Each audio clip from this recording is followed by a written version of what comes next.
Our first 8 games being in charge of Örebro gives us quite a lot to celebrate, honestly. With 8 matches played, we have 5 wins, 1 draw and 2 defeats, which is far beyond what I was expecting us to get, and it's pulled us right out of the relegation places and up to some comfortable lower mid-tableness. However, that could all still change today. As we have 8 games to go, there's still a great chance that we could slip down a little bit further if we can't get the wins together. However, I do believe we only really need 2 more wins to probably get ourselves over the line and be safe and ready to build for next year. Oh yeah, and there's a youth intake, and that's supposedly going to be A-rated. Wait and see on that one, eh?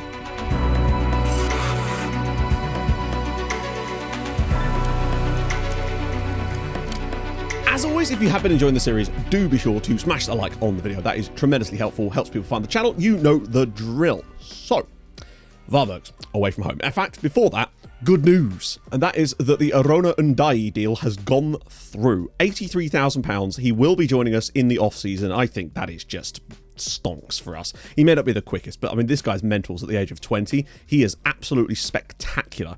And signing players like this, I think, is how we're going to be able to build this squad up and then be able to look for some cheap options domestically as well. I think this is how we get ourselves to that next level. I'm very curious to see how we do over these final few matches of the season, so I can look at kind of the average points since we've taken over and work out perhaps where we would have finished were we to have completed a full season. Obviously, it's not exactly scientific, but I think it'll give us a good idea. And I feel like at the moment we're surely operating on a sort of top half at least, maybe even top 6 type of form. But the next 8 matches will heavily decide that, because we did have to throw away those points against Östersunds.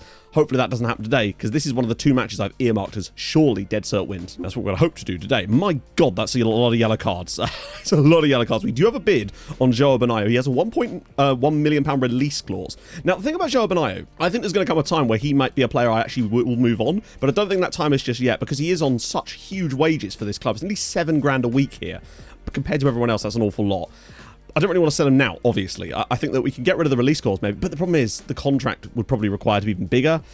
So I don't know. We'll have to work on that one maybe in the off-season. He might be the sort of player that if we can get someone that we actually really want for the role, he may move on just because of his enormous wages. I don't mind giving enormous wages when I'm the one giving them, but I don't like this existing, oh, I'm on lots of money. Pretty basic stuff for us today. Seager, Joao Benayo, Gomez back in again instead of Einarsson. I just think that Gomez has done some mad things for us so far, and I really like his work. Einarsson will have his chance. He's a lot younger. He will get his chance in this team. There is absolutely zero doubt about that, but for the moment, Gomez is just consistent. One thing I have also done is taken out Charlton Ura and put in Lars Pettersson at right wing-back, because he's just that little bit more aggressive, and today we're going to need that. Stensson on the left, Trifunovic, Hawkinson and Garcia in the back line, of course. It's weird seeing Garcia now moving into being a wing-back.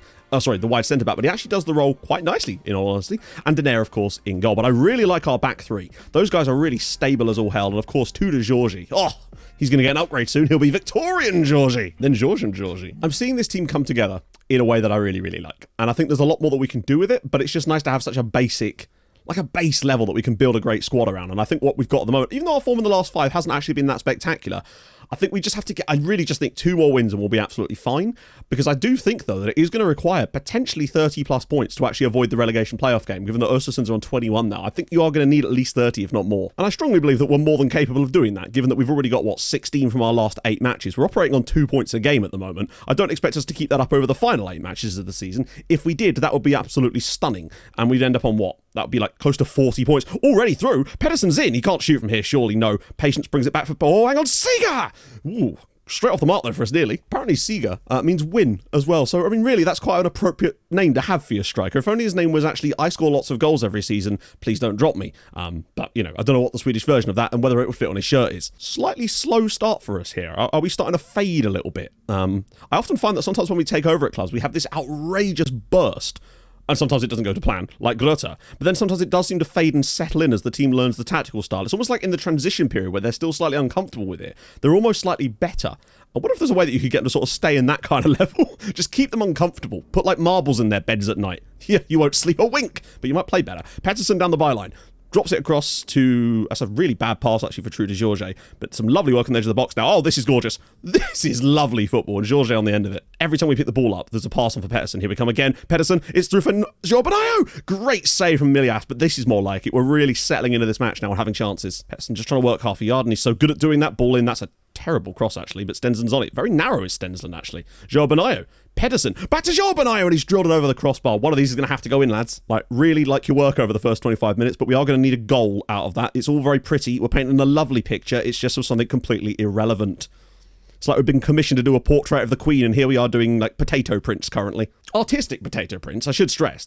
This is high-level stuff as Joao Benayo heads it over the crossbar. Jorge, again, Pettersson is getting in behind that winger, and he's just constantly pushing them back, and it's working so well for us so far. Jorge's ball over the top. Pettersson's through. Surely this is the one. No, of course it's not. That'd be silly. Because we've had some great chances in this first half, and we've done well defensively, but we've failed to really take them. Well, not really. We've literally failed to take them. It's 0-0. Fires it out for Pettersson. This is more like it. We've got some bodies arriving now. If you can just hold the ball up for a fraction of a second, pops it inside for Joao Benayo. Back for Pettersson. Oh, Jorge! Oh, it's another one over the bar. Stenson out on this left-hand side with 15 minutes to go. I've just made a switch in the centre-back area to bring on Longer to give us... He's a slightly longer gentleman, and as a result, he might give us more aerial presence there. The worst thing is, though, he seems to have picked up an injury within about 2 minutes of coming onto the pitch, which is just amazing. Seager, around the side for Stensland. He just has no intensity to get beyond, but he has improved a lot in the second half here. Gomez, Joao Benayo, here we go. Seager, one good pass is required here. Pettersson, come on, pops it across. Joao Benayo has missed the target. Are you serious? You're on $6,500 a week, my friend. Oh, dearie me. That is a shocking miss. Stensland now. We need this win. Stensland's ball. Joao Benayo! Oh my God! How has he hit the post from there? It's like he's piloting a speedboat through the goddamn Pacific Ocean and he's somehow crashed into the beach. How is that possible? Seager, one more chance maybe in this game to grab a late winner and pretty much, I'd say, seal our fate and survival in terms of this. It would stretch the gap to 7 points with 7 to go. Gomez, Einarsson, Jorge, Joao Benayo, 2 to Jorge! And he's put it over the crossbar. My friend, I take back what I said about him before kickoff. He's not going to turn into Victorian Jorge. At this rate, he's going Stone Age Jorge. You're Neolithic Jorge. It's going to be Varberg, boys. 0, Örebro 0. There is really no excuse for not winning this match. We've had the opportunities, and there we go. It's 0-0 here. 2 winnable matches away from home, which we failed. I mean, look at that. We were fantastic statistically, just somehow couldn't take a chance to save our lives here. I don't know how Joao Benayo ended up with a 7.5 here. He's missed 2 absolute sitters. The first one was a genuine sitter. The second one was a difficult opportunity, but the fact that he managed to hit the other post suggests to me that maybe he could have done a little bit better with that. But there you go. I love how our goalkeeper got a higher rating than theirs, despite him making 6 saves. Needless to say, that was a disappointing result, but it is still showing that we've got a lot of quality, just not in the finishing part of quality. If we were a dishwasher tablet, our washing machine would not live very long because we've been putting dishwasher tablets in it, I guess. I'm far from enthused with that performance. At the end of the day, we stay 10th in the league. We are on 27 points. BK Häcken managed to pull themselves out of the relegation places with a victory. Östersund, though, do grab themselves another point to go with it. So actually, now, this is the thing, though. As much as the gap between us and the relegation playoff match is still 5 points, it's the fact that it's now also 5 points to automatic relegation, and you just can never be sure on these things. Our goal difference is better than everyone else down there. I still think we're better, but this was one of the matches I'd earmarked for us to win, and you just don't know what can happen over the next few games if we start to draw and lose and start to feel our form falling away a little bit, in spite of us playing extremely well. I still think in all 9 matches, in every game except for the EFK Göteborg game, I think we've deserved to win, and that really does show a lot of quality, but we haven't won. And that could cause problems. But anyway, we've got a youth intake coming up soon. We've got some league matches, and hopefully we can put ourselves in a nice, strong position come the end of the season. I think top half is still doable, but we really need to win matches like this. That would help a lot. Setterberg Larsen. Gomez needs that one good pass through, and he can't find it. Seager playing the deep line forward role today. 2 to Jorge. Setterberg Larsen, and he smashes it in, and that is 1-0 to Örebro. We needed that goal big time, and it's right after half-time. We take the lead against Icor, and this could be a big win. Fires it through, and Gomez is in. Oh, Julio, can he wrap it up? You bet he can. Julio going, wow, the start to the second half. I made one tiny tweak, marked a couple more of their guys up a little bit more, and put us through the middle, and we've now scored twice in 8 minutes. Come on, Julio. Into the box, surely we couldn't get a third goal before before the hour mark. Stensland! Oh my goodness, what a hit. And it's popped over the line by Setterberg Larsen, and it actually is going to count for 3-0. Feels like they finally put to bed the weirdness of the last few matches. Setterberg Larsen for the hat-trick, and he scores it. It's 4-0 inside. Wow, we've only had 12 minutes of second half football, and we've scored 4 goals, and Setterberg Larsen has a hat-trick here. Come on! Well, I mean, that is just absolute scenes from us there, really. Just devastation. To score those goals in such a quick spell really just devastated Icor at the start of the second half. So all I did, basically, is I noticed that they had a midfield. Obviously, they had a late red card too, which kind of helped, but not really. We're already 4-0 up.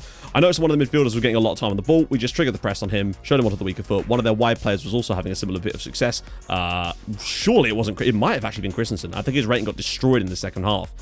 And then, yeah, we went through the middle and it just destroyed them. Sertaba Larsen with the hat-trick. Obviously, with the injury to Joao Benayo, we had to shuffle things around, but boy, oh boy, did that work. And apologies for the missing face cam in there briefly. That now sees us up to 9th in the league, and our goal difference is back to being neutral, which is really saying something. 30 points on the board now. We actually dropped Icor down into quite a lot of danger with that now, but we do now move 7 points clear of the drop zone with 6 matches to go, and more importantly, 8 points clear of the automatic drop zone, if you like. Here's our youth intake, and it's, well, we were predicted 5-star youth intake, and we've got a half-star youth intake. Imagine the scenes.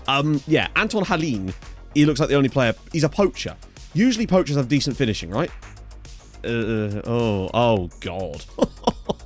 Mercenary, like, okay, he is decent. Considering his age, he is a decent player, but he's slow as all hell. He has a mercenary personality and actually has the traits stops play. Presumably stops play to have a fight with someone or to join an army on some kind of raiding mission. I would like more. I would have thought that we would have got more out of that youth intake, honestly, but I get, what are our actual youth facilities like? Average and adequate.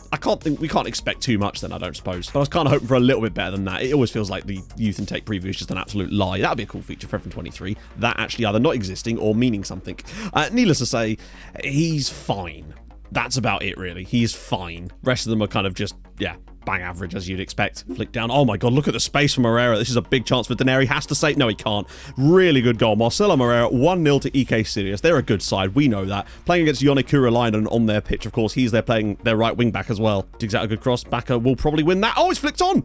And Moshe Yaakov makes it 2-0. I mean, EK Sirius have been dominant. This is the best the team has played against us in the whole of Sweden so far. Just completely dominant. There's one of them. It's Emmanuel John from centre back to midfield. And he scored. Emmanuel John, of all people. The Why on earth was the centre back making that run like that? Oh, I think I put him in defensive midfield there, actually. But never mind. That's incredible. What a run from Emmanuel John. We were so lacking in players, I had to bring him in. But he's made a beautiful run through. He's normally a centre back. Playing him in the middle of midfield. And he's dinked the goalkeeper. Come on. Just finding little pockets. There's runs being made. One of them is now by Einarsson. Surely he couldn't pull out an equaliser for us here.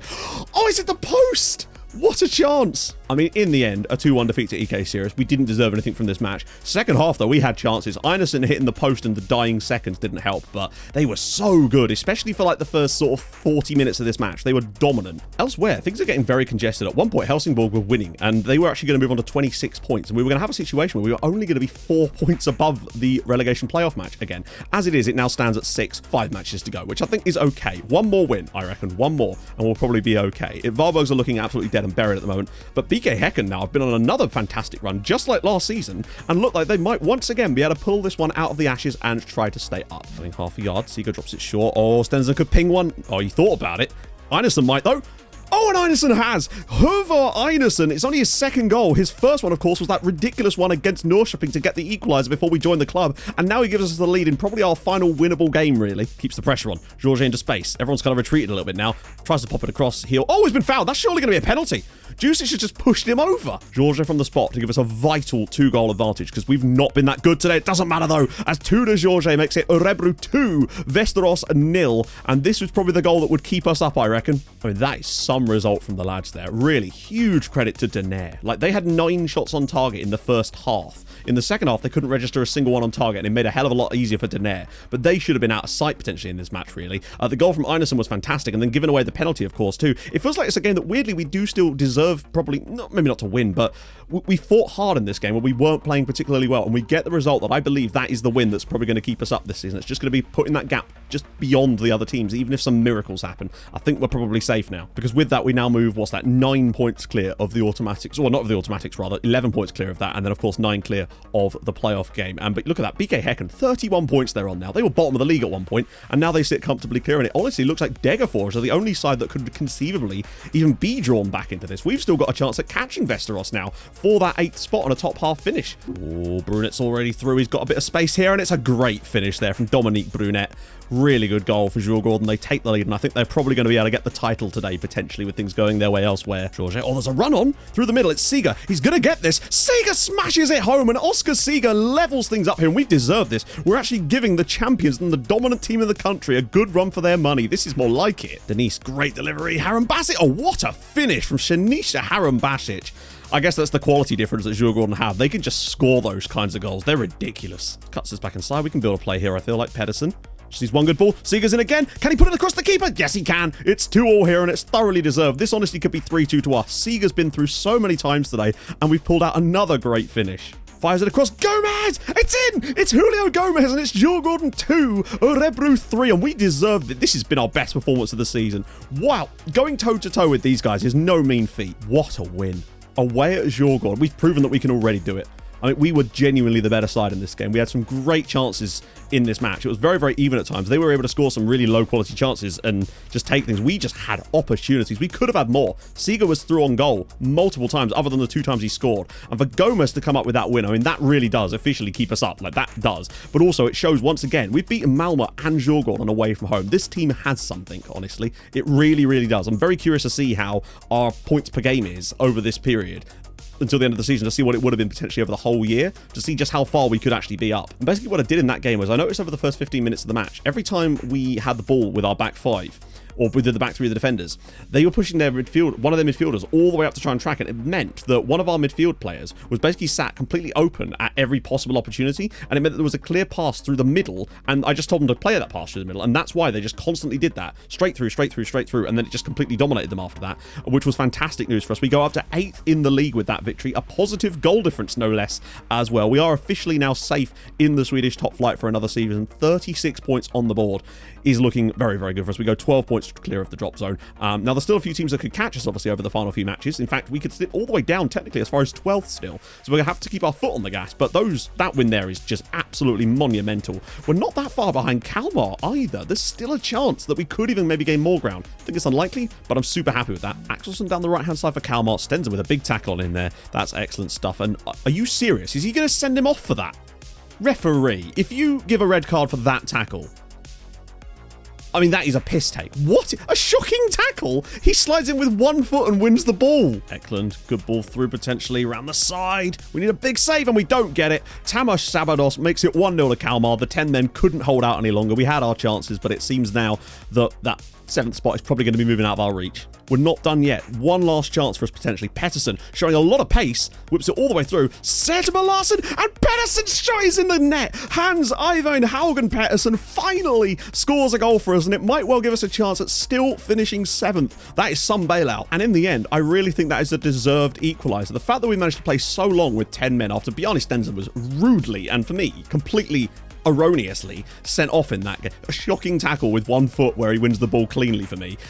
Disgraceful refereeing. But needless to say, we've managed to get the equaliser, and that's a big one. It keeps us, well, not level, keeps us right behind Kalmar. We still have a chance, and it's just yet more points being picked up. This team has such great fight in them. Annoyingly, a late goal for Vestros means we actually do drop down the league already. We actually drop, despite scoring a late equaliser, we actually drop from 8th to 10th now, and there's only 2 points separating 6th and 10th place. Edison has so many runners. One of them is Seeger again. He's through, gets it out of his feet. Surely this time, yes. Oscar Seeger, 11th goal of the season. We need this because, of course, if we want to get those top half finishes, we've got to make sure that we make good on these final few matches, and this is a big chance for us to do so. Oh, Cartagenio is through here, and it's a big chance, and he's dinked the keeper, and against all the odds in this first half, Helsingborg actually find an equaliser. That's so against the run of play. Honestly, a thoroughly disappointing result. I think we came here and had our chances. They definitely got better as the game wore on, but we shouldn't have let those opportunities go begging for us. We had chances, and I think winning here would have given us a real shot at actually getting 6th spot away, but now it looks like we're in a huge battle where we could finish as low as like 11th because of how competitive it's got. I mean, I'm not kidding. From 7th all the way down to 12th place BK Häcken is 2 points.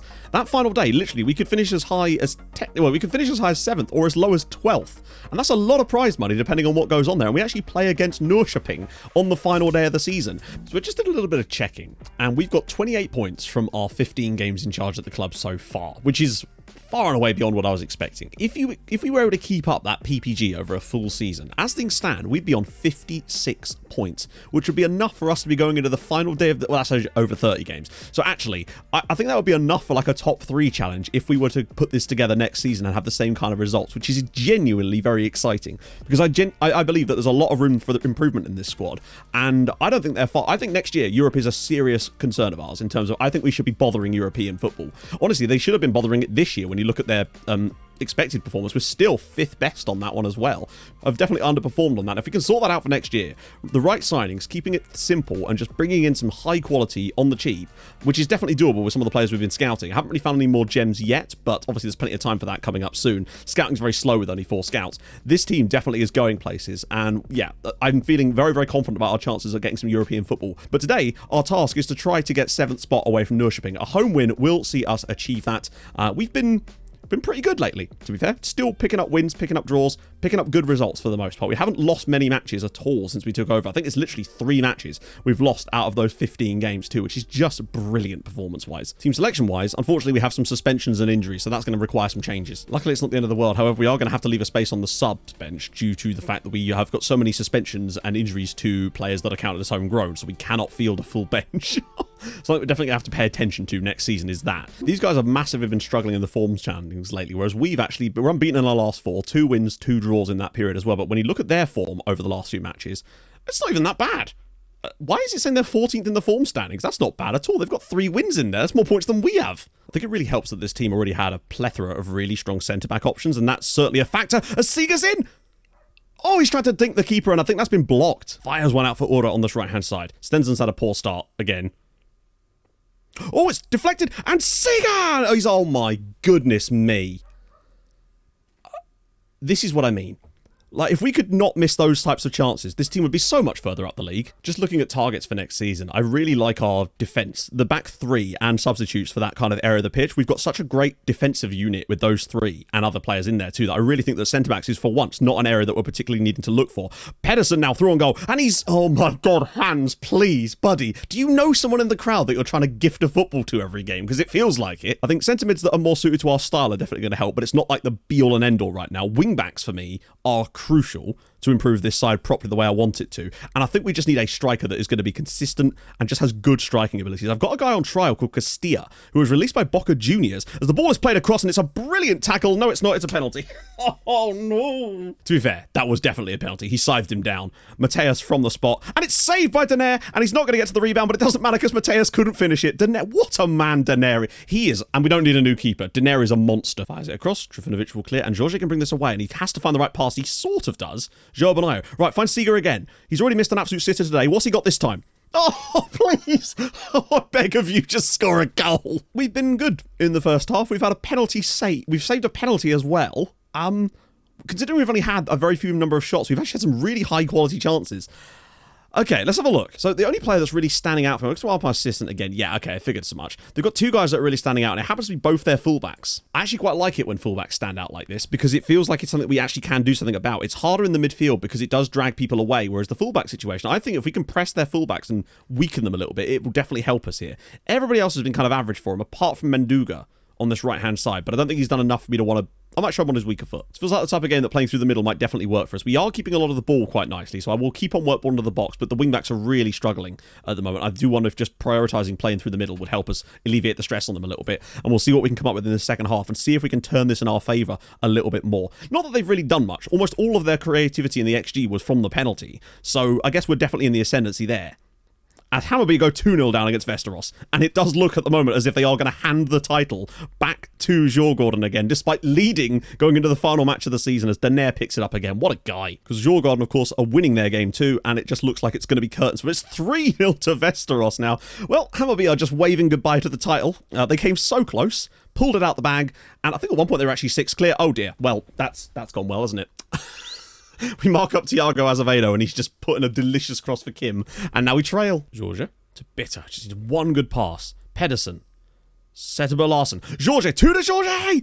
It's an easy save. I've made a substitution, but it won't let me bring on the player.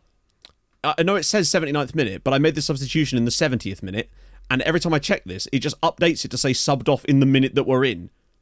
And he's not come off, and he's had a shocking game, and the game's basically not let me make a substitute. Yeah, he's still on the pitch and gaining worse rating. Bitter slips it through for Sebastian Larsen. Oh dear, oh my lord. What are you doing? Oh, I've got a clean shot of goal. I don't know. Why don't I do this weird choppy chippy flicky? Yeah, sensible. What is that? The game has finally allowed me to make the substitute. I don't know what it was doing for the past 20 minutes, but it has finally let me make the sub. Sertebo Larsen, fires over the top again. Sertebo Larsen's in another time. He's round the goalkeeper. This time even he can't miss, and it is Örebro 1, Norrköping 1, and finally we get the goal that we deserve. We were going to fall to 11th in the league otherwise, despite all our outrageousness. Come on! I mean, even as things stand, we'd still fall to 10th, which is just a shame. No! Oh my days. I cannot believe this has happened again. Another game where we've been phenomenal going forward and somehow have only managed to score once in this match. Tudor George, Leicester's one lasting in the tail. Pedersen to kill it. No, what are you?